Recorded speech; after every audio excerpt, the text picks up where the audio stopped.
দেখতে পাচ্ছেন এটা হচ্ছে আসলে চার্জারের ভিতরের পার্ট।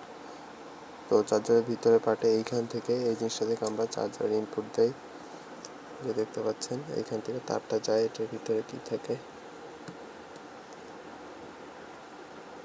থেকে তারটা বের হয়ে যায় এবং দেখতে পাচ্ছেন এই হলো আমাদের চার্জার অবস্থা। এই যে মাঝখানে আশা করি দেখতে পাচ্ছেন এই যে এই ছোট্ট এই যে এটা ছোট, এটাকে বলা হয় ট্রানজিস্টর। সায়েন্স স্টুডেন্টরা বুঝবেন রোধ, এটা দিয়ে নির্দিষ্ট মানের রোধ এখানে দেওয়া আছে।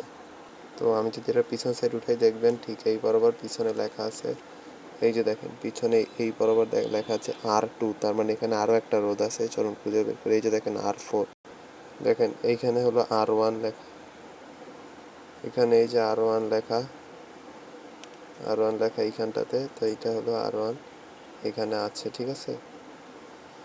এছাড়া এই দুইটা খাম্বা আসলে ধারকত্ব, ধারক যারা পড়ছেন তারা জানেন এইচএসসি এসএসসিতে ধারকত্ব। তো দেখেন এখানে লেখা আছে যে কতটুকু ক্যাপাসিটর, এখানে ওই যে দেখেন 10 ভোল্ট লেখা আছে।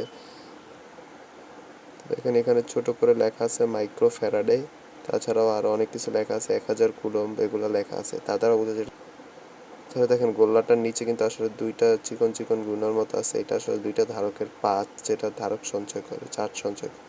এবং মাঝখানে যেটা দেখতে পাচ্ছেন এটা আসলে মেইন, এটাই আসলে আমাদের এসি কারেন্টকে ডিসিতে পরিণত করে, ঠিক আছে। এইটাই আসলে এসি কারেন্টকে ডিসিতে পরিণত করে এখানে পাঠায় এবং এখান থেকে আমাদের মোবাইলে চলে যায়। আশা করি বুঝতে পারছি।